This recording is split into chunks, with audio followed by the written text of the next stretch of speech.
Il y a trois sortes de personnes dans le monde. Tout d'abord, celles qui ne savent pas ce qui arrive. Et ce sont plutôt des personnes qui subissent. Il y a également celles qui observent ce qui arrive et qui développent plutôt une attitude passive. Et enfin, il y a celles qui transforment ce qui arrive. Ces personnes-là sont actrices de leur vie. Néhémie était le genre d'homme qui changeait les situations, qui transformait et influençait son entourage. Quel était son secret? Alors ce matin, j'aimerais ouvrir avec vous notre série sur le livre de Néhémie et découvrir ensemble la préparation de ce serviteur. Comment Néhémie s'est engagé, s'est préparé dans ce nouveau projet de construction. Nous pourrons ainsi faire des parallèles, bien sûr, avec ce que nous vivons dans notre réseau d'église et notamment par rapport à nos projets bâtiments. Et je vous invite à lire directement les 4 premiers versets de Néhémie chapitre 1 en guise d'introduction. Voilà ce que dit ce livre. Parole de Néhémie, fils de Hakalia, au mois de Kislev, la 20e année, comme j'étais à Suse, la capitale, Anani, l'un de mes frères et quelques hommes arrivèrent de Juda. Je les questionnai au sujet des Juifs rescapés qui étaient restés de la captivité et au sujet de Jérusalem. Ils me répondirent : « Ceux qui sont restés de la captivité sont là, dans la province, au comble du malheur et du déshonneur. La muraille de Jérusalem a des brèches et ses portes sont brûlées par le feu. » Lorsque j'entendis ces paroles, je m'assis. Je pleurai et, pendant plusieurs jours, je pris deuil. Je jeûnai et je priai devant le Dieu des cieux et je dis, nous allons donc découvrir un peu plus tard sa prière, et ce passage se termine avec ces paroles, j'étais alors les chansons du roi. Qui était donc Néhémie ? Le texte nous dit qu'il était un juif, échanson du roi perse Artaxercès. Littéralement, un échanson, c'est celui qui faisait danser le roi, qui l'arrosait de vin, mais le goûtait avant, contre les risques d'empoisonnement. C'était en quelque sorte le barman particulier du roi. Et donc le roi devait avoir une confiance très forte envers cette personne. Jusqu'à ce que, effectivement, cette confiance s'est concrétisée puisque Néhémie a été nommé gouverneur de Juda en 445 avant Jésus-Christ. Il a été touché par cette situation et le roi lui a accordé cette nomination. On voit également quand on lit le texte de Néhémie qu'il était un homme attaché à la Torah, c'est-à-dire aux 5 premiers livres de la Bible. Et il deviendra l'artisan du réveil spirituel après Zorobabel et Esdras. Et enfin, Néhémie a été l'architecte de la reconstruction des murailles de Jérusalem qui avaient été détruites par les Babyloniens en 586. Alors justement, quelques petits rappels historiques. Rappelez-vous, après la période de David et son règne et de Salomon, rien ne va plus dans le royaume, c'est la division entre le royaume du Nord et le royaume du Sud. Le royaume du Nord va être déporté en 522 par les Assyriens à cause de leur infidélité à Dieu et puis plus tard ce seront au tour du royaume du Sud qui vivront la déportation à Babylone avec donc les Babyloniens et le roi Nebuchadnezzar qui viendra détruire le temple de Jérusalem. Et là, ça sera le chaos en Israël. Le temple est détruit, donc toute la vie cultuelle est détruite. 70 ans de captivité et de exil à cause de leur infidélité et de leur désobéissance à Dieu. Les retours seront difficiles, mais nous nous apercevons que ce personnage, Anani, qui avait certainement participé au 2e retour de la captivité, parce que Zorobabel a participé à un premier retour pour reconstruire le temple. Ensuite, il y a eu Esdras pour faire des réformes cultuelles. Eh bien, des personnes reviennent donc à Babylone, à Suse plus précisément, et parlent à Néhémie qui est touché par cette situation, qui est catastrophique. Et effectivement, les murailles de Jérusalem sont en ruine, elles sont détruites, abattues, les portes sont ravagées, la situation est à son comble. Et les mots de Néhémie décrivent donc l'intensité et la gravité de la situation. C'est un désastre, malheur, c'est une honte même. Opprobre et déshonneur, nous dit le texte. Franchement, comment les rescapés ont-ils laissé la fortification de la ville de cet état ? Comment la situation a-t-elle pu se détériorer autant et que rien n'a été fait depuis ces plusieurs retours ? La réaction donc de Néhémie, qui est encore à des milliers de kilomètres, est compréhensible. Il va s'asseoir pour réaliser ce qui se passe, pleurer la situation et reconnaît la désolation. Comme s'il n'y avait plus de force pour supporter la situation, la tristesse l'envahit, le deuil le poursuit. Il est profondément marqué, mais va prendre un temps de jeûne et de prière. Il veut se rendre disponible pour Dieu. Il veut ouvrir la porte de son cœur pour laisser Dieu agir. Cela nous fait peut-être penser aux situations de notre propre vie. C'est peut-être compliqué, peut-être même un désastre. C'est malheureux, c'est peut-être aussi la honte. Et les parois de mon cœur sont peut-être dévastées, abattues en ce moment, découragées par la tristesse d'une situation, d'une relation, d'un état du moment. Il y a peut-être plus de force pour affronter la situation et que je me retrouve tourmenté et que cela m'afflige profondément. Et il y a effectivement des situations comme ça dans la vie, dans nos vies, où nous sommes émotionnellement marqués. Alors, prenez juste là 5 minutes, quelques minutes, pour réfléchir aux situations où nous identifions ces brèches-là dans notre cœur, peut-être dans nos relations fraternelles. Prenons juste ce temps-là pour réfléchir aux situations où peut-être je subis, ou alors aux situations où peut-être que j'observe, et peut-être aussi aux situations que je pourrais transformer. Réfléchissez à ça, quelques secondes. Et à présent, regardons comment Néhémie s'y est pris. Justement, et quelles ont été les paroles qu'il a adressées à Dieu par rapport au constat de sa situation personnelle. Nous allons lire donc les versets 5 au verset 11. Voilà cette prière.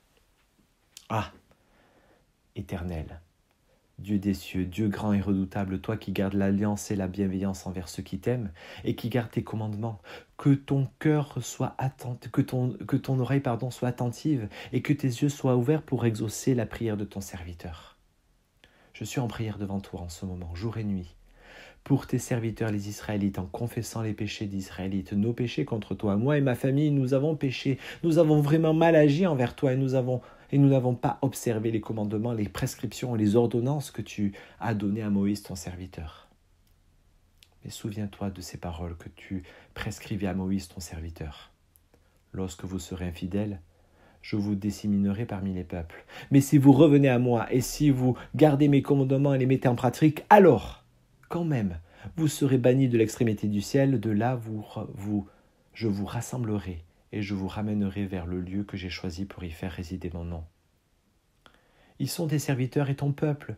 Tu as libéré par ta grande puissance et par ta main forte. Ah Seigneur, je t'en supplie que ton oreille soit attentive à la prière de ton serviteur et à la prière de tes serviteurs qui trouvent la joie à t'honorer. Fais réussir les démarches que je vais entreprendre et permets que le roi y réponde avec bienveillance. Chers frères et sœurs, franchement,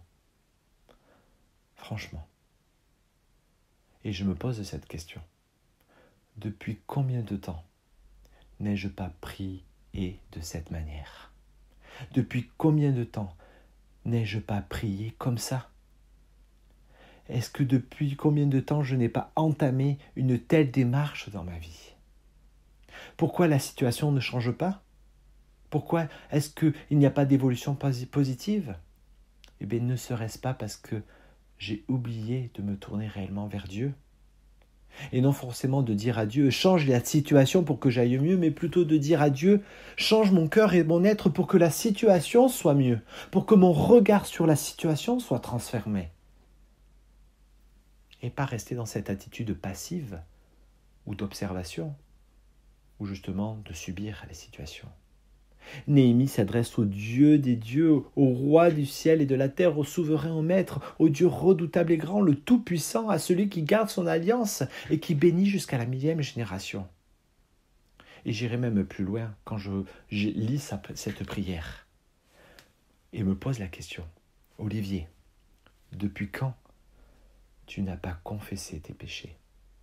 Depuis quand tu n'as pas reconnu avoir exagéré, reconnu avoir eu trop longtemps boudé, avoir reconnu avoir laissé traîner trop longtemps cette situation?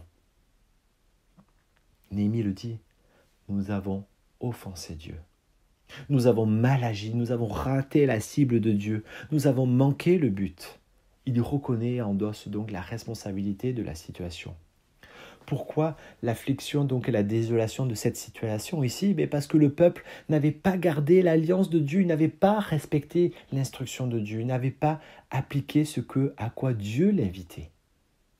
Et si je regarde à mes propres brèches, à celles de mon cœur, ne serait-ce pas non plus une des explications de ce qui m'afflige, de ce qui me rend triste, de ce mal-être que je peux ressentir? Néhémie se rappelle de ce que Dieu dit dans le livre de Moïse, dans la Torah, l'introduction donc de l'Ancien Testament. Il cite Lévitique 26 qui dit « Si malgré cela vous n'écoutez pas et si vous me résistez, je vous disséminerai parmi les nations et je tirerai l'épée parmi vous. Votre pays sera dévasté et vos villes seront désertes. » Et c'est ce qu'il vivait, le peuple. Israël était à un tel point de surdité et de retrait que Dieu exerçait ses propres paroles, ses jugements, pour réveiller, pour faire revenir à lui ses enfants. Et en bon pédagogue, il fait de même avec nous. Il nous livre à ce que l'on croit pour nous montrer que nous sommes trompés de but. Et en même temps, Néhémie, dans sa prière, se rappelle du texte de Deutéronome 30 qui ouvre l'espérance de la bénédiction de Dieu et qui dit « Lorsque toutes ces paroles se réaliseront pour toi, la bénédiction et la malédiction que je te mets devant toi, si tu reviens à Dieu l'Éternel, et si tu obéis à sa voix de tout ton cœur et de toute ton âme, toi et tes fils, selon tout ce que je t'ordonne, alors aujourd'hui ton Dieu ramènera tes captifs et aura compassion de toi. Il te rassemblera encore du peuple, de tous les peuples chez lesquels l'Éternel ton Dieu t'aura disséminé. L'Éternel ton Dieu te fera revenir dans le pays que possédaient tes pères, et tu en prendras possession.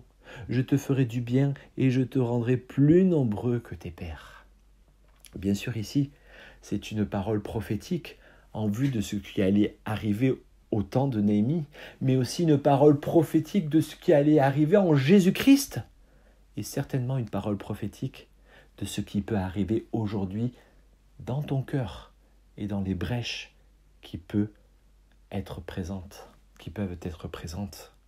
Dieu, en revenant à lui, il peut nous ramener à un temps de paix et de sérénité personnelle. Alors mes amis, franchement, depuis combien de temps n'avons-nous pas pris la peine de nous reconnaître notre péché?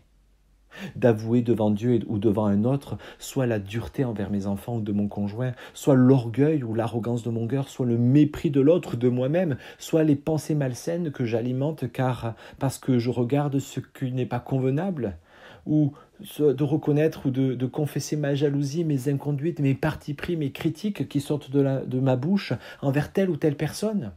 Alors bien sûr, ici l'idée c'est de ne pas crier tout ça sur les toits, mais de trouver quelqu'un à qui mutuellement se confier et partager pour transformer ces attitudes qui portent atteinte au nom de Dieu. Ce n'est pas commun de confesser nos péchés, n'est-ce pas? Ce n'est pas dans nos pratiques communes, mais il y a de réelles bénédictions à cela. Parce que si nous négligeons d'identifier et de nommer le mal qui fait rage, comment pourrais-je changer et transformer les situations, mes amis? Et si j'insiste sur ça ce matin, c'est pour deux choses. La première, c'est parce que ces attitudes non seulement affectent Dieu, mais aussi affectent tout le peuple et la famille de Dieu, mais aussi l'Église. Néhémie, on le voit, n'était pas à l'origine de l'infidélité d'Israël. Ce n'est pas lui qui avait commis directement ses premiers péchés. Mais pourtant, il subit les conséquences. Et reconnaissant son cœur, il s'identifie tout de même à son peuple. Et on voit là son humilité. Et nous le savons, la manière dont nous gérons la terre aujourd'hui, par exemple, entraînera des conséquences sur l'avenir de nos générations. Mais aussi la manière dont nous agissons actuellement a des conséquences sur notre entourage. Pas besoin de vous faire un dessin sur les conséquences de la pomme qui est infectée parmi les autres, comme on le voit sur cette image, qui sont de bonne qualité. La pomme infectée touchera les autres. Si j'insiste ça, c'est parce que ces attitudes de non-confession de nos péchés affectent Dieu, mais aussi tout le peuple, mais aussi parce qu'il y a de réelles bénédictions à confesser ses fautes, mes amis. Jacques, chapitre 5, verset 16, nous dit « Confessez », c'est-à-dire reconnaissez donc vos péchés les uns aux autres et priez les uns pour les autres, afin que vous soyez guéris. La prière agissante du juste a une grande efficacité. Oui, prenons l'habitude de nous confesser mutuellement nos faux pas et de prier les uns pour les autres afin que nous soyons guéris, c'est-à-dire que nous soyons réaffermis, consolidés, réaffirmés, rétablis. Ce passage, bien sûr, dans Jacques, vient dans un contexte où Jacques parle à celles et ceux qui sont malades, ou plus exactement celles et ceux qui souffrent d'asthénie, et pas forcément de pathologie. C'est-à-dire qui sont dans l'abattement, la fatigue intense, l'épuisement moral ou émotionnel. Alors bien sûr, ça ne veut pas dire forcément qu'il y a automatiquement un lien entre notre péché et nos faiblesses ou nos maladies. Mais il peut en avoir. Et si tel est le cas, la confession devient libératrice, guérissante et agissante. La question, vous allez me dire maintenant, c'est de trouver ce quelqu'un à qui parler, à qui reconnaître nos torts, nos manquements ou nos faiblesses. C'est pas facile, c'est vrai. Et parfois on peut avoir peur. Peur du jugement, d'être dévalorisé, de perdre l'image que l'on souhaite avoir ou de perdre ou de ne plus être aimé par rapport à nos performances ou j'en passe. Et là, comme cette image, on a peur des ragots, des jugements de l'autre. Et on vient confiant et peut-être on ne veut pas être confronté à des attitudes qui nous écraseraient, nos élans et notre courage. Alors n'adoptons pas ces comportements quand quelqu'un vient confesser son péché parce qu'on est tous des cabossés, on est tous dans les mêmes bateaux, on a tous les mêmes combats. Certains sont difficiles, plus ou moins difficiles, sont différents forcément, mais on a tous quelque chose qui ne va pas dans nos vies, mes amis. Alors, mettons-nous en avant, soyons acteurs pour trouver quelqu'un à qui confesser nos péchés. Mais déjà confesser nos péchés à celui à qui nous avons fait du mal, déjà.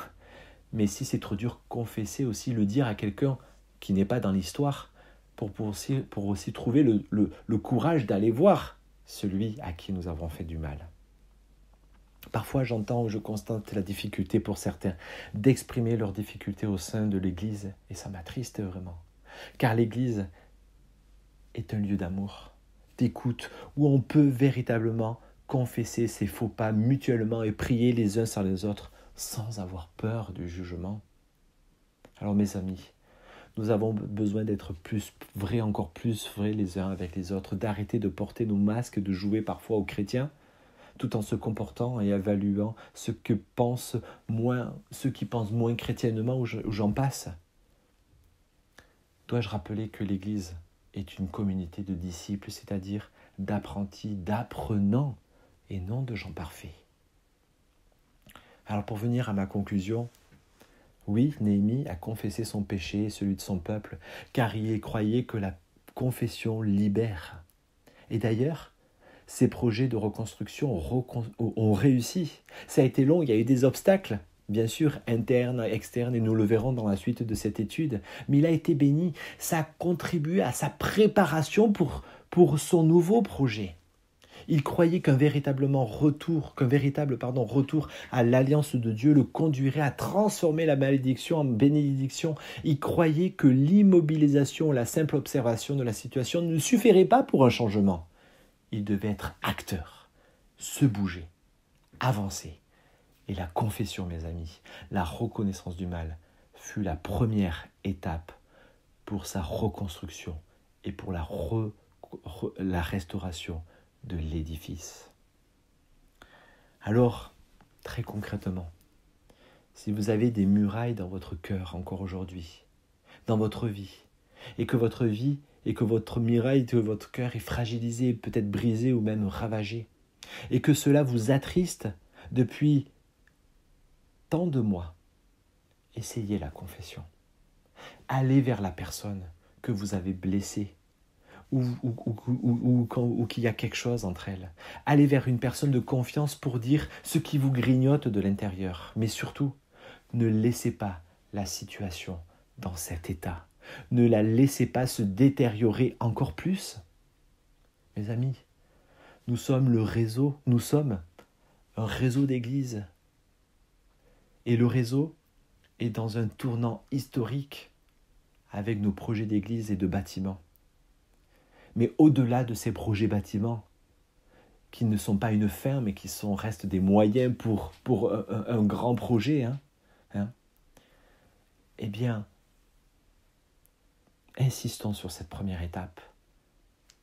Parce que l'Église est une communauté aussi sociale de relations. Et au-delà de cela, construire l'Église ensemble commencera par des relations saines, par des liens droits, respectueux, entiers et authentiques les uns envers les autres. Alors je termine avec ce texte de Hébreux 12 qui nous dit « Puisque nous sommes environnés d'une si grande nuée de témoins, rejetons tout fardeau et le péché qui nous enveloppe si facilement et courons avec persévérance l'épreuve qui nous est proposée, les yeux fixés sur Jésus, qui est l'auteur de la foi et qui l'amène à la perfection. » Alors mes amis, dans cette préparation à ce nouveau projet, respectons cette première étape et réfléchissons-y très concrètement. Que Dieu vous bénisse.